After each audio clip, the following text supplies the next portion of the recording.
This right-wing civil war, man, is getting hotter and hotter and hotter. We've seen it with Matt Gaetz and Lauren Boebert versus Kevin McCarthy. We've seen it with Steven Crowder versus Ben Shapiro in the Daily Wire. We've seen it with Trump versus DeSantis.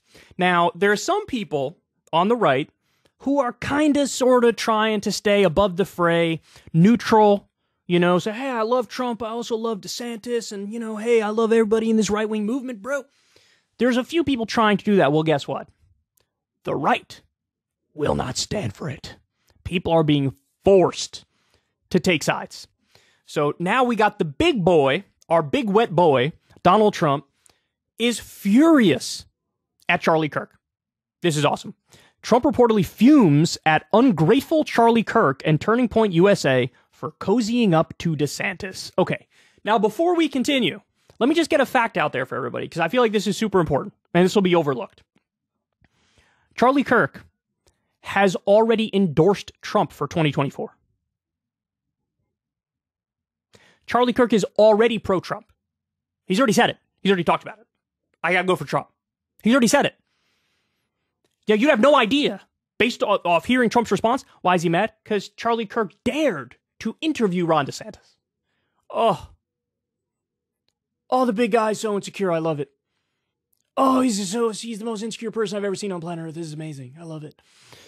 Former President Donald Trump has reportedly voiced frustration at Charlie Kirk for cozying up with Florida Governor Ron DeSantis, who Trump has been relentlessly attacking in recent weeks, including sharing an allegation he is a groomer. NBC News reported on Friday that Trump and some around him are frustrated by Kirk's overtures to Florida Governor Ron DeSantis.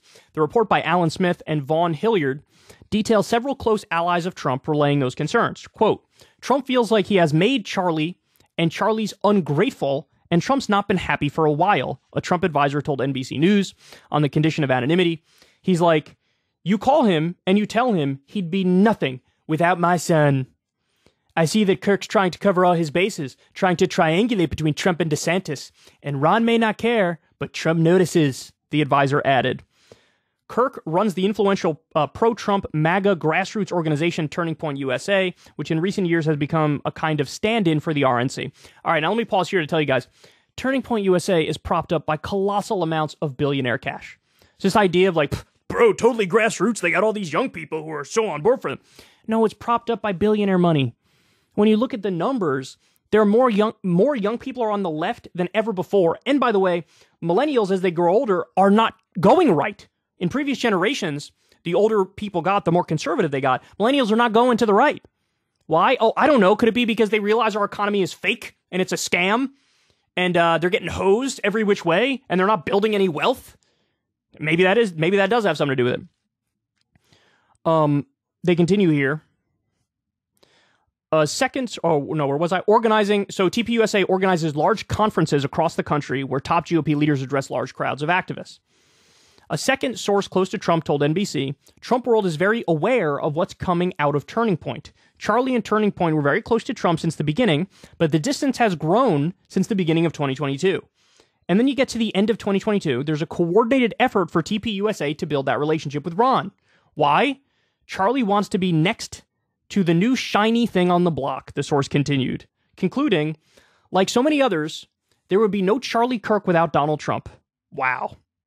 Donald Trump Jr., a close Kirk ally and touring buddy, poured cold water on the idea there's any kind of split brewing in a statement to NBC News. Few people in politics have been a stronger or more loyal ally to both my father and our entire family than Charlie. I know my father appreciates Charlie's early endorsement, and all of us value his friendship. No amount of BS quotes from anonymous sources who have no clue what they're talking about will ever change any of that. Kirk himself commented on the story, declaring, I love President Trump and support him for 2024. All media drama is noise. Despite the denials, the level of vitriol in Trump's recent attacks against DeSantis would seem to indicate the former president will not allow for any of his allies to get close or remain close to DeSantis. Today's NBC News story may very well be meant to serve as a warning to Kirk from Trump World. Oh, this is so glorious. I love this with all my heart, man. I'm here for all this completely. So, in other words, Donald Trump is looking at Charlie Kirk and is like, do you really love me? Do you really support me? Call DeSantis a pedophile. That's the gist of what he's doing. He's saying, if you really loved me, you would call this guy a groomer. You would call him a pedophile. You would say he's a rhino. You would say he's the worst Republican in the country. You would go guns blazing against him. You would call him Ron DeSanctimonious or Meatball Ron. This is what he's saying. No, you can't. Trump is not leaving any room for somebody to say, hey, I'm pro-Trump, but I like DeSantis. Or even, I'm pro-Trump, but I'm neutral on DeSantis. No, because to him, and understand something, guys, it's not about politics. It's about personal loyalty. So in other words, Ron DeSantis can agree with Trump on 95% of issues. And Trump goes, I don't care, you need to hate him. I love this so much because it just shows that to Trump, the policies don't matter. The agenda doesn't matter.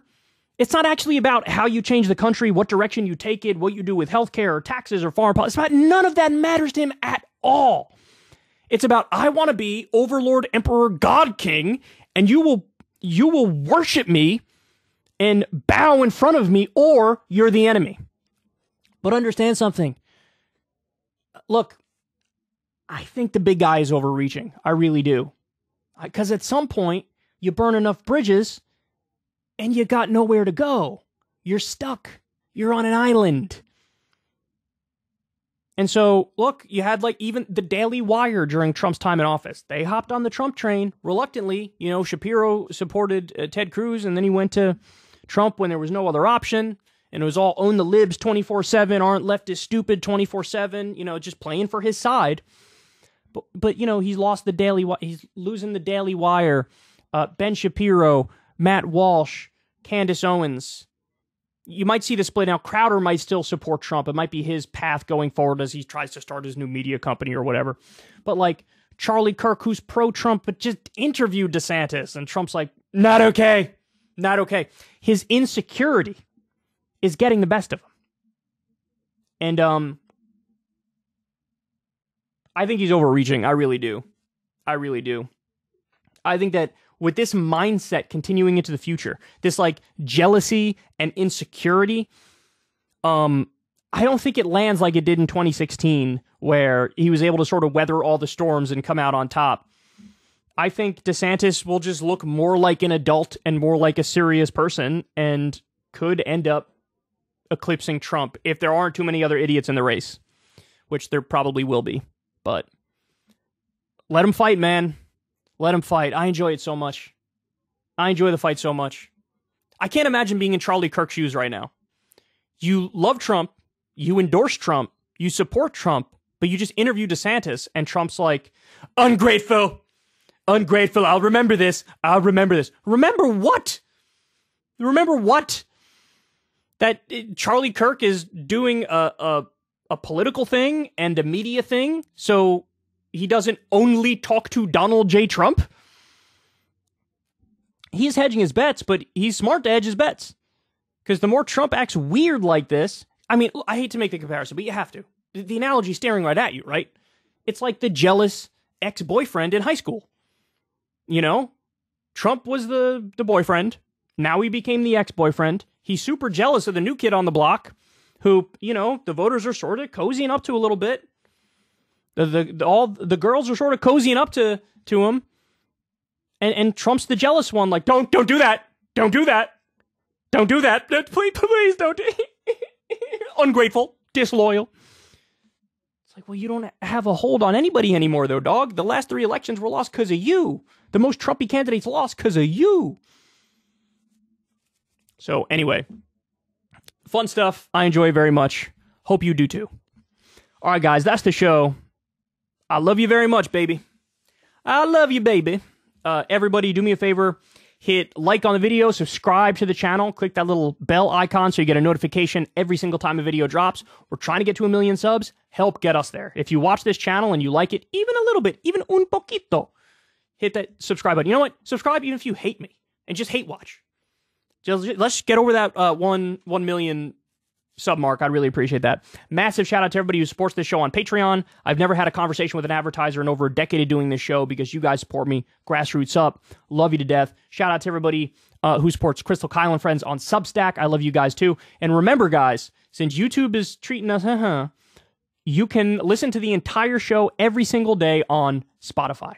So please shoot on over there, listen on Spotify, and trying to build up that audience as well so we have some degree of independence from YouTube. Anyway, love y'all. I'll talk to all you soon. Peace. Hey y'all, do me a favor and like and subscribe. It helps out big time in the algorithm. Click the bell as well for notifications when videos drop, and watch that video on screen right now. You know you want to.